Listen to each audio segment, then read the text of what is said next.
पीछे मंत्र चल रहा है महाराज जी माइक में कि ये भी लिखा हुआ है कि मंत्र देवताओं के अधीन हो जाता है। मंत्र जो है कि बोलने पर देवता जो है एकदम चले जाते हैं, वो अधीन हो जाते हैं मंत्र बोलने से।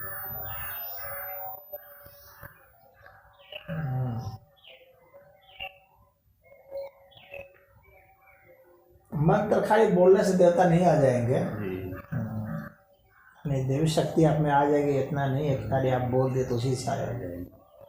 या आह्वान कर दिए देवता वहाँ पर आ गए, मतलब ऐसा कुछ नहीं है।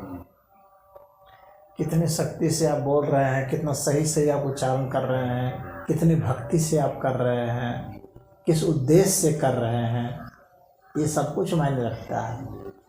कितने समय से कर रहे हैं। आपको एक दिन कर रहा है, कोई रोज रोज कर रहा है, दोनों में अंतर ना हो जाएगा। रोज रोज जो कर रहा है इसका मतलब का संकल्प बहुत मजबूत है। संकल्प शक्ति को ही तो बढ़ाने का काम है देवताओं का। लेकिन जो एक दिन भी नहीं कर रहा है तो उससे तो बढ़िया है जो एक दिन कर रहा है। तो उसमें आप व्यक्ति को खुद सीखना पड़ता है मंत्र का उच्चारण। तो अब अलग अलग एक ही मंत्र है, अलग अलग उद्देश्य से अलग अलग तरीके का उच्चारण होगा, उसका अलग अलग समय में उच्चारण होगा। यानी अगर अगर उसकी इच्छा जो है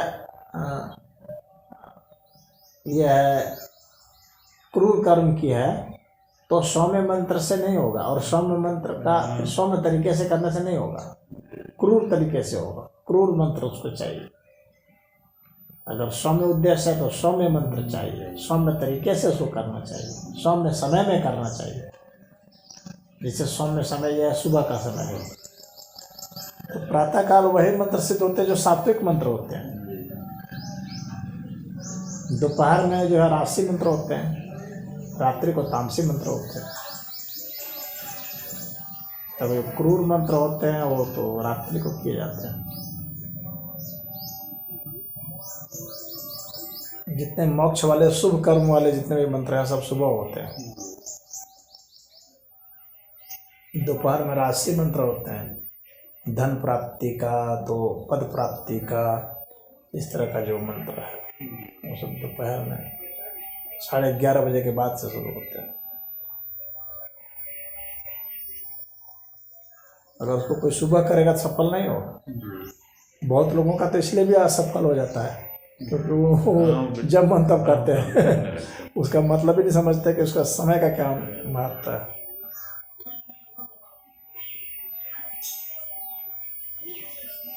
राशि मंत्र के लिए शरीर में पित्त जब बाहर, शरीर में जब पित्त बढ़ा रहेगा ना, मौसम में पित्त बढ़ा रहेगा तब करेंगे तो जो है करके वो सफल होगा। तो खाली मंत्र का उच्चारण कर देने, बोल देने मात्र शरीर में रहता है। तो उसका पूरा मंत्र का पूरा विज्ञान है। उसका पूरा विज्ञान जानने के बाद फिर जब आप उसको करेंगे तब उसका इफेक्ट आएगा।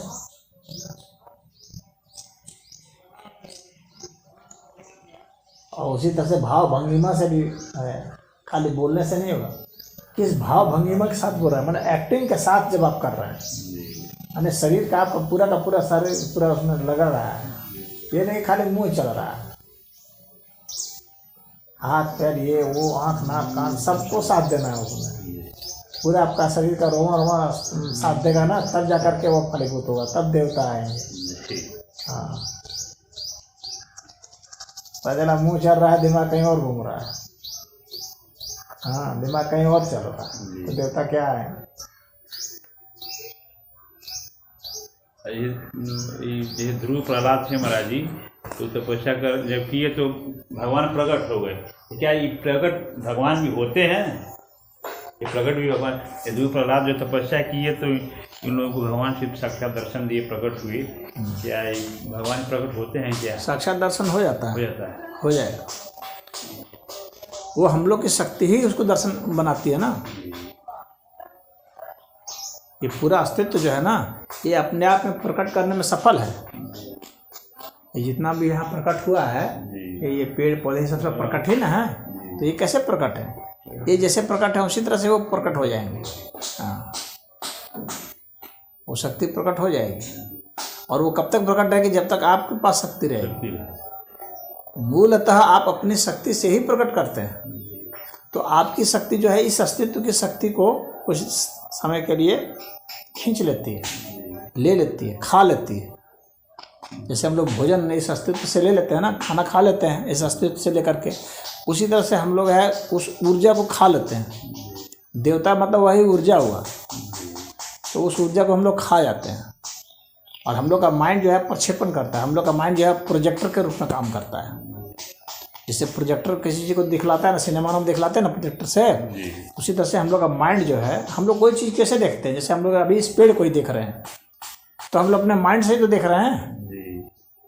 पेड़ हो और हमारा माइंड ही नहीं हो, आँख ही नहीं हो, तो कहाँ से दिखेगा? नहीं दिखेगा। आँख भी हो और हमारा माइंड या नहीं हो तो नहीं दिखेगा। समझ रहे हो?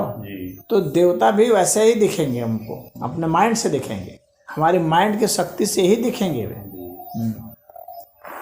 और भी आता है कि और जैसा हम रूप चाहेंगे वैसा दिखेंगे, क्योंकि मूलतः उसको हम तैयार करते हैं।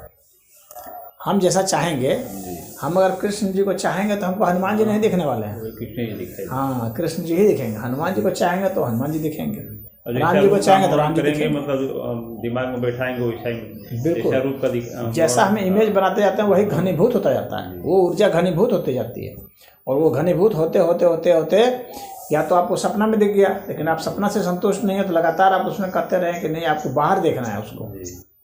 उदाहरण के लिए बाहर देखना है तो वो फिर बाहर दिखने लगेंगे। अगर आपको बाहर ही देखने की इच्छा है तो वो बाहर दिख जाएंगे आपको।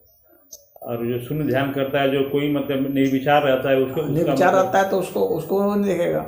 बस उसका निर्विचार, वो तो निराकार स्वरूप देख रहा है ना, वो निराकार स्वरूप का ही वो बात कर रहा है। तो वहाँ देखने का कोई मतलब ही नहीं रह गया, देखना शब्द ही बेकार हो गया एक तरह से। निराकार में देखना क्या है? ये भी मतलब पुराणों में है कि तो जो निराकार के बारे में ज़्यादा बात करता है ना, उसको साकार कभी नहीं देखने वाला है। साकार रूप में ईश्वर उसको नहीं देखने वाले हैं। ईश्वर साकार रूप में उसी को दिखेंगे जो साकार की ही बात करता है, वही सोचता है, वही कल्पना का, उसी को आदर्श मानता है, महान मानता है। जो निराकार को महान मानेगा तो फिर उसको साकार नहीं दिखने वाला। पुराणों में ये भी है महाराज जी कि भगवान जो प्रकट होकर के वरदान भी देते हैं, क्या है? हाँ, बिल्कुल वरदान देंगे, क्यों नहीं देंगे? बिल्कुल वरदान देंगे, अगर वो चाहेगा तब। लेकिन वरदान मांगेगा तो उसकी भक्ति छोटी हो जाती है। मतलब जो बोलते हैं, कहते हैं, वो सत्य होता है। बिल्कुल होगा, लेकिन वो भक्ति छोटी हो जाती है। मांगना जो है ना, भक्ति को छोटा कर देना है। उसको आर्त भक्त कहा जाता है। आर्त भक्त गीता में है, भगवान कृष्ण ने 4 तरह के भक्तों की बात की है। आर्त, जिज्ञासु, अर्थार्थी, और एक होता है जो कुछ भी नहीं मांगता है, कुछ नहीं चाहता है, यहाँ तक कि वो देखना भी नहीं चाहता है। नहीं, वो शुद्ध अनन्य भक्त है। वो ये नहीं चाहता कि हम आपको दर्शन दीजिए, वो इसकी भी नहीं करता। क्यों हम आपको दर्शन देने का कष्ट दें? वो ऐसा सोचता है। उसको श्रेष्ठ भक्त माना गया है। तो दिख जाएगा, जैसे इच्छा है भगवान प्रकट होते हैं, दिखते हैं, बिल्कुल दिखते हैं। और वो चाहे तो दिखा भी सकता है दूसरों को। अगर वो उसकी इच्छा होगी ना, कि अगर वो उतने से भी संतुष्ट नहीं होगा कि जो है मैं सिर्फ देखूं, तो वो चाहे अगर दूसरे को दिखाए तो वो दिखा भी सकता है। हाँ, देखने वाला भी देख भी लेगा। हाँ, देख लेगा। अगर वो उतना धार्मिक विचार का नहीं है, भाई गुणवत्ता तो चाहिए ना, वो आँख तो चाहिए ही। अब उसमें कोई गुण ही नहीं रहेगा तो कहाँ से देखेगा? आँख ही नहीं रहेगी, दिमाग ही नहीं रहेगा तो कहाँ से देखेगा? मतलब कि एक तरह से होता है ना कि जैसे वो करीब करीब उस लेवल का कुछ आ गया है, उसका भी स्तर होना चाहिए। तो उस स्तर का कुछ हो गया है, वह अब थोड़ा सा कम है उससे, तो वो भी देख सकता है, दिख जाएगा उसको, क्योंकि उसके पास वो विजन सब आ गया है। तो अब उसका कुछ पात्र हो गया, तो पात्रता तो चाहिए ही चाहिए। अब एकदम बिल्कुल ही वो है तो उसको तो बिल्कुल कुछ नहीं दिखेगा, उसके तो सब पूरा जिसका दिमाग ही नहीं है, माइंड ही नहीं है, उसको कोई कितना भी बढ़िया चित्रकार हो, कितना भी बढ़िया दिखाए, उसको कहाँ से देखेगा? हमारी सिर्फ कल्पना दिखाई देता है कि मतलब साक्षात एकदम जैसे मतलब आदमी पकड़ रहते हैं उस तरह जो है कि दिखाई देते हैं। नहीं, ऐसे दिख जाएगा, कल्पना टाइप को दिखाई देगा ना, कि साक्षात दिखाई देंगे। मतलब साक्षात और कल्पना तुम किसको कह रहे हो? जैसे मतलब हम प्रकट हो गए भगवान, जैसे हम खड़े हैं बैठे हैं, मतलब इस तरह मतलब शक्ति जैसे हम आ अभी गए। तुमको देख रहे हैं, जी। ऐसे देख सकते हैं, ऐसे देख सकते हैं। जैसे हम मस्तिष्क में तुम्हारे बारे में सोचे तो ऐसे ऐसे हम सोच सकते हैं, दिखेगा भीतर।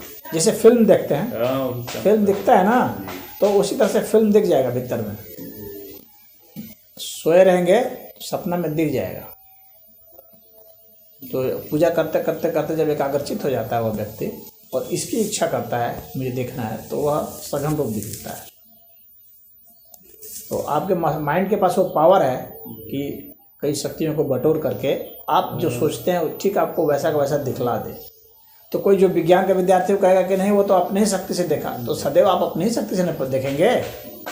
आप अभी जो देख रहे हैं तो अपनी शक्ति से भी देख रहे हैं कि और कौन सी चीज़ देख रहे हैं।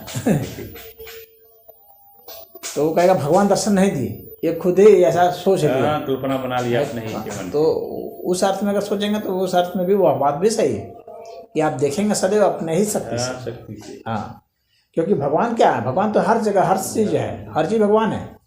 इस अस्तित्व में कुछ ऐसा नहीं है जो भगवान नहीं है। अब आप जिस रूप में देखना चाहते हैं और जिस रूप में मानना चाहते हैं कि ये भगवान है, उस रूप में आप मानेंगे। बात इतनी ही ना है, अन्यथा भगवान तो सब चीज़ है। ये कंबल भी भगवान है। शास्त्र के हिसाब से तो हर चीज़ भगवान ही है। कण में व्याप्त है। हाँ, हर चीज़ भगवान है। कण कण में भी और कण भी भगवान है। बात समझना, कण कण में है और कण खुद भी भगवान है। हाँ, तो भगवान तो यहाँ सब चीज़ है। ये पेड़ पौधे, ये ईंट पत्थर, ये लोहा लकड़ सब भगवान है। सवाल इसका उठता है कि आप किस रूप में भगवान को देखना चाहते हैं। बस आप इस सवाल सिर्फ इसी बात का है।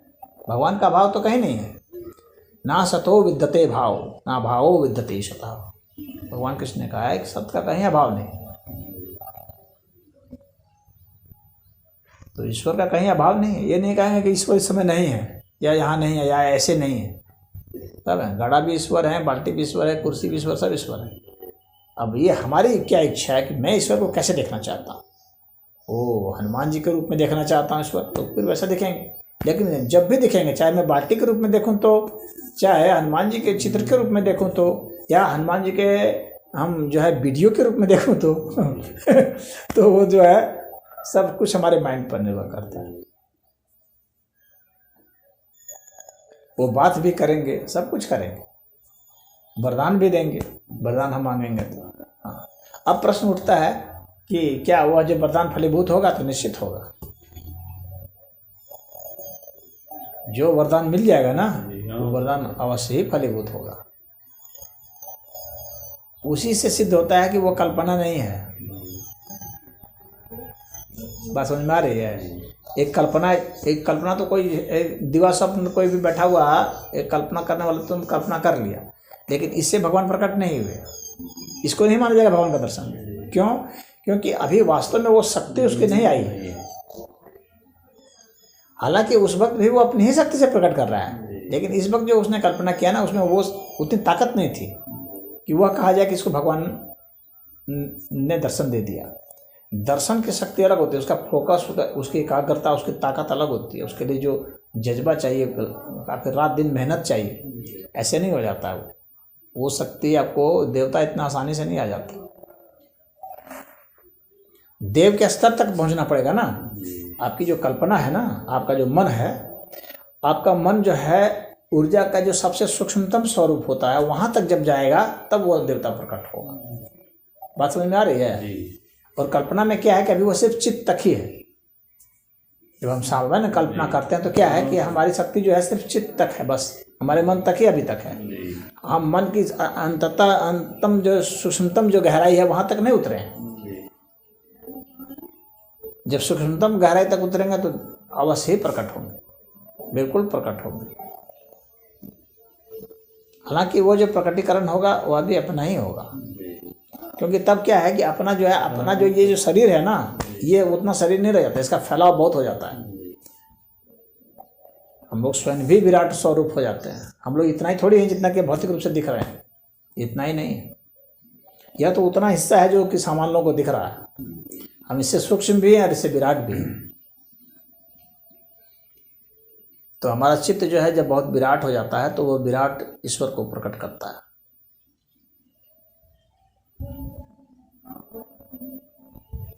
अभी भी ये जो प्रकट कर रहा है ईश्वर को ही प्रकट कर रहा है, लेकिन ईश्वर के उस स्वरूप को नहीं प्रकट कर पा रहा है जो बहुत सूक्ष्मतम है और गहनतम है।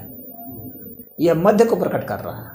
ये भगवान ने कहा है ना कि मध्य में मैं प्रकट हूँ, आदि और अंत में जो मैं प्रकट हूँ वह जो स्वरूप है आदि और अंत वाला जो है वह काफ़ी मतलब दुरूह है।